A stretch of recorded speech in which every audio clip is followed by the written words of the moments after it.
when you first watch the movie, you first are under the impression that Ronan is just an average character in a haunted house movie where creepy things are happening to her, but she has no idea what's going on, and she's kind of afraid and looking around, and there was a startling noise, and she like looks down the dark corridor and stuff like that, right?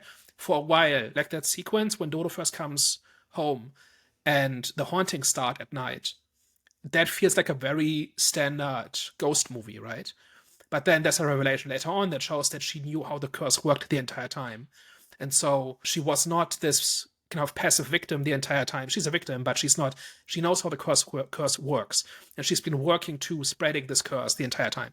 Oh, I see. Because I Right. knew, okay, so at the end when she said, obviously when she kind of like tricked us, she said, I'm hoping I'll save my door as much people, when people were saying when she pretty much tricked people to say the incantation. And then I was like, okay, so, but I thought that was at that point. I didn't know that was something she was doing throughout the recording.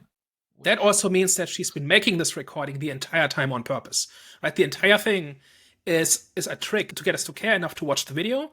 And so by the time she tells us what she's doing, it's too late. We've already seen it, and we're already cursed. Right? So she's already invited us to say the incantation. And even if you just think the incantation, that's enough. It's like a mind virus, right?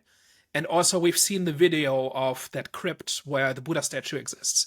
And so, within the logic of the movie, we've everybody who's watched this far has already been cursed. And then Ronan tells us what she's been doing and apologizes to us for ruining our lives, so that her life will suck a little bit less.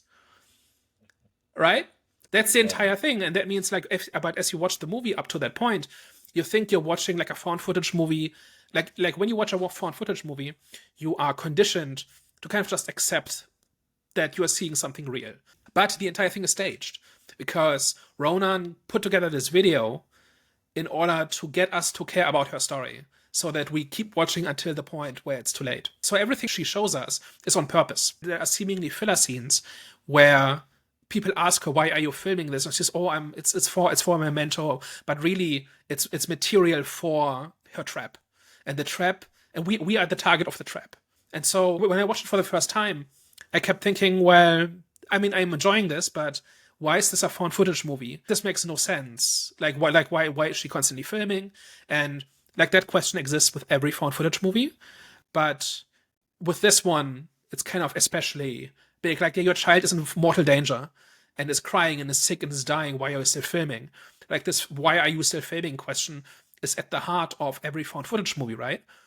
And the answer here is it's a trap. There's this meta level. And normally I don't like meta commentary or meta levels, like breaking the fourth wall and involving the audience and audience participation. I almost always roll my eyes at this, but here it works. Here I'm okay with it because the entire thing is like it's woven into the entire point of the story.